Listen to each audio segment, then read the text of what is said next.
Ethel Lily Brown was born in August 1892 in the tiny hamlet of Muckton near Little Cawthorpe in Lincolnshire on England's east coast.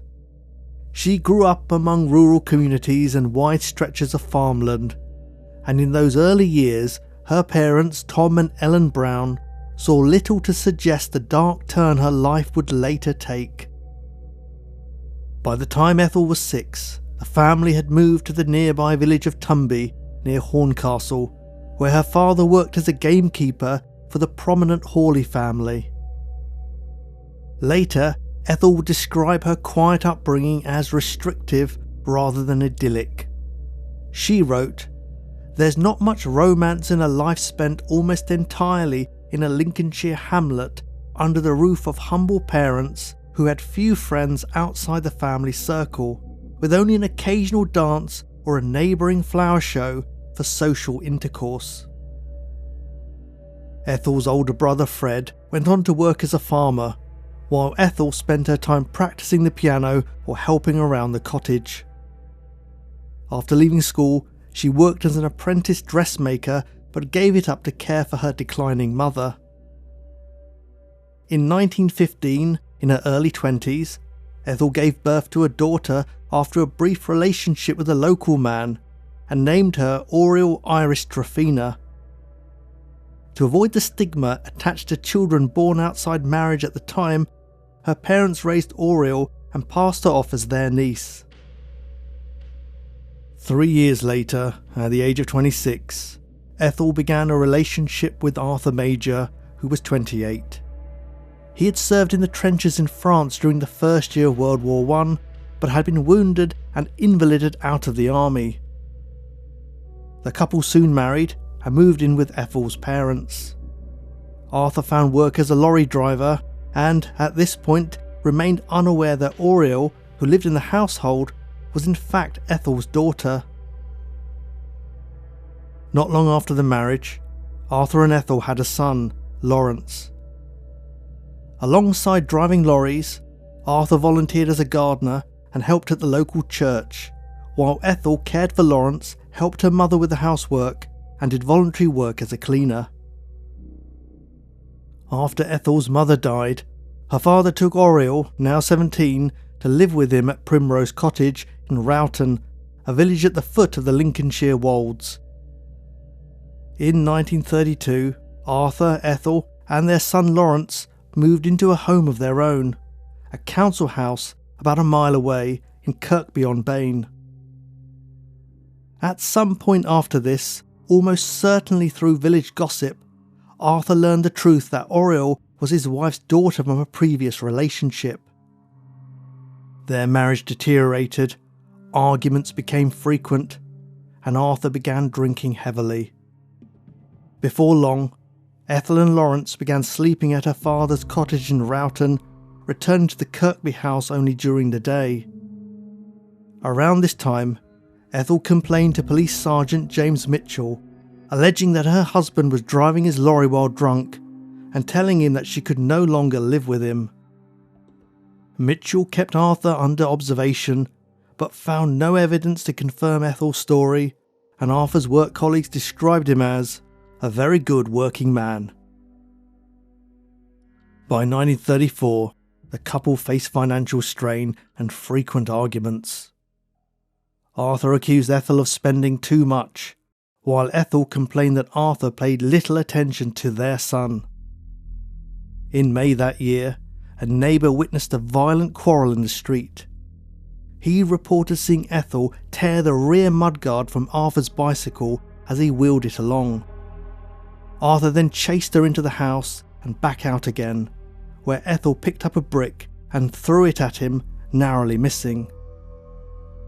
Shortly afterwards, Ethel claimed to have received a troubling anonymous letter, with Major spelt as M-A-J-A-R. It read, "Mrs. Major, you are slow now. Don't you know how your husband spends his weekends? He has got a nice bit of fluff now. Everyone knows about him and Mrs. B." Ethel also claimed to have found 2 letters on the bedroom floor, which appeared to be love letters written to Arthur from their neighbour, Rose Kettleborough. Ethel confided in the local doctor, George Armour, speaking angrily about her husband and saying, "A man like him is not fit to live. I will do him in." Ethel then confronted Rose's husband, Joseph Kettleborough, accusing his wife of having written the letters. Joseph asked to see them, but Ethel said she had given them to her father for safekeeping. Ethel Major also approached Cyril Thornley, a manager at the Gravel and Sand Company where Arthur worked. She told him, "People in Kirkby know that Arthur is idle. You ought to be ashamed for employing such a man. You ought to dismiss him." Yet Thornley insisted that Arthur was reliable. Matters came to a head on Saturday 19th of May when Arthur Major went to the local newspaper office. He arranged for a notice to be published the following Friday, stating that he would no longer be responsible for his wife's debts and that she had no authority to sign anything on his behalf.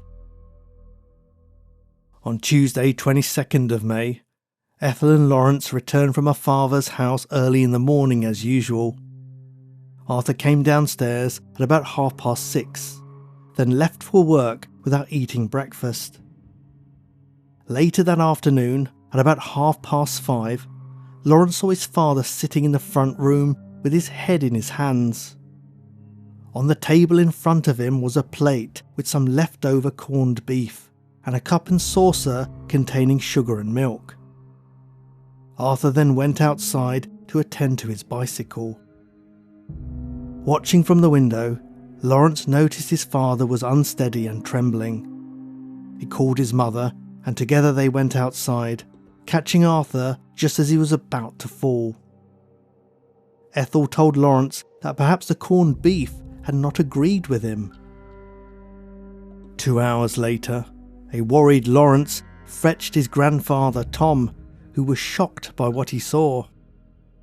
Arthur was in obvious distress, foaming at the mouth and in severe pain.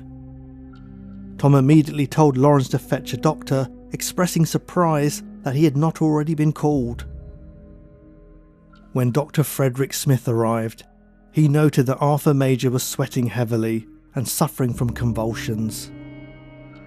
Ethel told the doctor that he had experienced similar seizures over the last 2 years, so Dr. Smith prescribed a sedative and some medication. Afterwards, Tom Brown returned home, expecting that his son-in-law would soon recover. Arthur remained unwell over the next 2 days, showing slight improvement by Thursday evening. But later that night, his condition suddenly worsened and he suffered another seizure, dying at 10:40 p.m. It was Ethel Major's actions after Arthur's death that first raised suspicion. Less than 90 minutes later, she summoned the undertaker and asked for the funeral to be arranged as quickly as possible. The next morning, she visited Dr. Smith's surgery to report the death. The doctor was surprised that she hadn't called for him during the night, but saw no reason to be suspicious. He signed the death certificate, listing the cause of death as an epileptic seizure. That same day, Ethel sent Lawrence to the newspaper office with a note stating that now Arthur was dead, the notice about disowning her debts should not be printed. On Saturday morning, the local coroner received an anonymous letter from someone signing themselves as Fair Play, which drew his attention to a suspicious incident. The writer, never identified, reported that a dog belonging to neighbour Herbert Maltby had died around the same time as Arthur Major, showing remarkably similar symptoms. Inspector Dodson investigated and heard several disturbing witness statements. On the morning of Wednesday 23rd of May, after Arthur first became unwell, Ethel was seen entering the garden carrying a plate. She bent down and scraped its contents onto the ground, which were promptly eaten by Maltby's dog. A neighbour, whose house overlooked the garden, was certain that Ethel had been smiling as the dog devoured the corned beef. That evening, the dog suffered agonising convulsions and died overnight. Inspector Dodson arranged for the dog's body to be exhumed. On Sunday morning, mourners gathered at the Major's house, waiting for the hearse to take them to the hastily arranged funeral. At the very last minute, the police arrived to inform Ethel that the coroner had ordered the burial to be halted and ordered a post-mortem. News of the dramatic stoppage of the funeral spread quickly through the village and soon reached the national press. Arthur Major's organs were sent to London for analysis by Home Office pathologist Dr. Gerald Roche Lynch. He detected strychnine in every organ tested, a total of 82 milligrams, almost 3 times the amount usually considered fatal for an adult. Almost half of it was found in Arthur's stomach. Strychnine was also found in the remains of Maltby's dog. After the post-mortem, Arthur's body was released and buried in St Mary's Churchyard in Kirkby-on-Bane. But the investigation was far from over.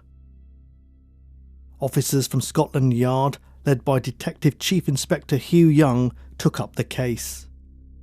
They quickly learned about the unhappy state of Arthur and Ethel's marriage, though their son Lawrence told police that his father had never been violent.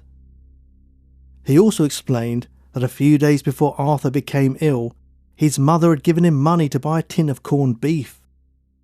He didn't know what she did with it afterwards. Ethel, however, claimed that Arthur had purchased the corned beef himself. She insisted, "I know I never bought any. I hate corned beef, and I think it's a waste of money to buy such rubbish." Lawrence stuck to his story, maintaining that his mother had sent him out to buy it, and also revealed that the day after Arthur's death, Ethel had asked him to burn a piece of white paper. She gave him no explanation, but it likely contained traces of poison and was an attempt to destroy any remaining evidence. It emerged that in the weeks before his death, Arthur Major had begun preparing his meals separately, keeping his food on the top shelf in the pantry, while Ethel and Lawrence used the bottom shelf. Had he suspected his wife was trying to poison him? The police now faced a crucial question. Where had the strychnine come from? They knew that Ethel's father, Tom Brown, was a gamekeeper who used poison to control vermin, so they searched his cottage. Ethel claimed she had no knowledge of where he kept it. "I never had any poison in my house," she insisted, "and I didn't know my husband died of strychnine poisoning." Inspector Young was both excited and uneasy, as he had never mentioned strychnine to Ethel. Could this be proof that she had murdered her husband? When he asked her how she knew Arthur had been killed by strychnine, Ethel replied, "Oh, I'm sorry, I must have made a mistake. I didn't understand what you said." The police then discovered strychnine inside a locked box in Tom Brown's bedroom at Primrose Cottage. Tom explained that he had 2 keys to it, but one had gone missing several years earlier. At the Major's house, officers found a purse tucked inside a suitcase full of clothing. Inside the purse was a small piece of scrunched up paper bearing the words "Mother's Penny." Inside the paper were a penny and a key. Inspector Young returned to Tom Brown's cottage and tried the key on the locked box. It fitted. Ethel Major must have had the key in her possession for several years. On 9th of July, after nearly 7 weeks of investigation, Chief Inspector Young formally charged Ethel Major with the murder of her husband. She told them they should be looking at Rose Kettleborough instead, and in a flustered outburst, she said, "I am innocent of it. He must have had the poison on Tuesday, while he was at work. I was too frightened of him even when he was ill." In August, Ethel Major pled not guilty at the magistrates' court. No witnesses were called in her defence, but further circumstantial evidence emerged. An inspector from the local council testified that 2 weeks before Arthur's death, Ethel had complained to him about her husband's drinking and showed him the letters that seemed to suggest he was having an affair. She asked if this would be enough to have her officially listed as the tenant of their home, instead of her husband. The inspector told her this wasn't possible without Arthur's consent. During the visit, he noticed a broken window, which Ethel said her husband had smashed in a rage. Words from Ethel during her police interview were read out. "He was a detestable man. I feel very much better in health since he is gone."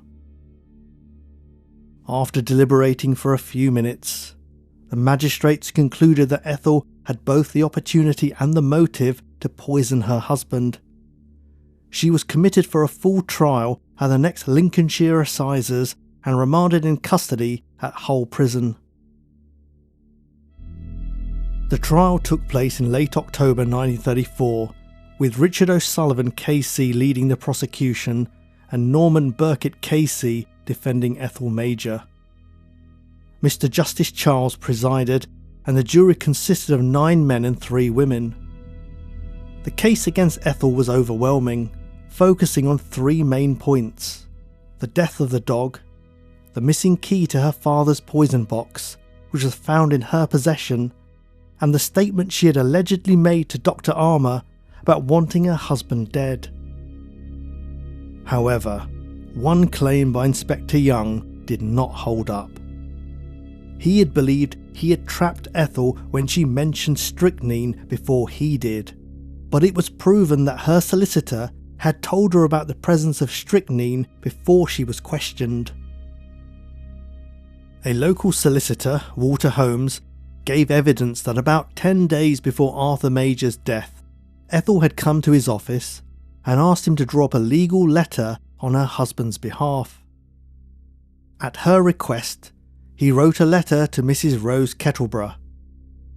"I request you to stop writing any more letters to me, and that I shall not write to you any more, as I don't wish to speak to you or have any further trouble with you in future. Final notice, Arthur Major."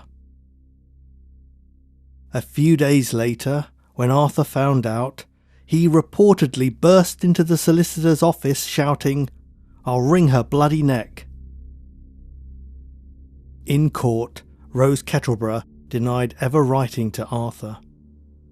There was, however, some similarity between her handwriting and the letters, including the way Major was misspelled as Majar. Her husband, Joseph Kettleborough, was reticent in the witness box and was unable to confirm whether or not it was his wife's handwriting. The police never found any evidence linking Rose and Arthur. In his summing up, Mr. Justice Charles reminded the jury that suspicion was not proof. But Burkitt was unable to find a single witness to speak in Ethel's favour, and she herself declined to give evidence or explain her actions. After 1 hour of deliberation, the jury returned a guilty verdict. Ethel collapsed in the dock and had to be supported by wardressers on each side. When asked if she had anything to say, she cried, "Yes, sir, I am innocent." The newspapers reported that her fear and grief moved the public gallery to tears, with both men and women weeping as she was taken away. After the trial, Ethel wrote to her father, "I can truthfully say I am as innocent as you are, dear father, or any police officers in the United Kingdom. I have never in my life had such a thing in my possession." She added that she did not mind time in prison, but was terrified of being hanged. Her appeal was dismissed in early December, and despite a petition of around 200 people to the Home Secretary for a reprieve, the execution was set to proceed. Ethel Major, aged 42, was hanged on 19th of December 1934 at Hull Prison by Thomas Pierpoint and his nephew Albert. She was the only woman ever to be hanged at Hull Prison, and the first woman to be executed in England in 8 years.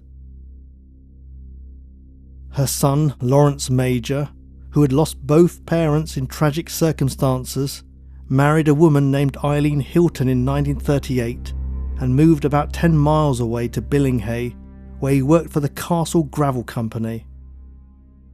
Ethel's secret daughter, Oriel Irish Tryphena, married a motor engineer named Leslie Lingard in 1937 and died in 1980, aged 65. It's unknown whether she ever learned the truth about who her mother was. Several questions remain. Was neighbour Rose Kettleborough really having an affair with Arthur Major? The handwriting on the letters was never conclusively matched. Ethel was known to be a prolific letter writer and had been unusually keen to show these love letters to others. Could it be that she wrote them herself to plant doubt about the killer, knowing she planned to commit murder? There was also the anonymous letter claiming her husband was having an affair, which mentioned, "Everyone knows about him and Mrs. B." Yet no one in the case had a name beginning with B, and its meaning was never determined. Another possibility is that Arthur's liaison was not with Mrs. Rose Kettleborough at all, but with her 19-year-old daughter, also named Rose. Regardless of any possible provocation, the evidence showed that Ethel had obtained the poison and murdered her husband. While there was some limited public sympathy for her, there was little doubt in most people's minds of her guilt. In the end, she was mourned only by her elderly father and the 2 children she had left behind. You've been listening to Prash's Murder Map. If you'd like to support the show, please leave a thumbs up, comment or review. If you're on Spotify, I'd love it if you could leave me a rating. Patreon supporters get access to ad-free audio-only episodes, and you can also sign up separately to my free newsletter via my website for news and updates. I'll leave the links in the show notes. Thank you for your support, and I'll see you again soon.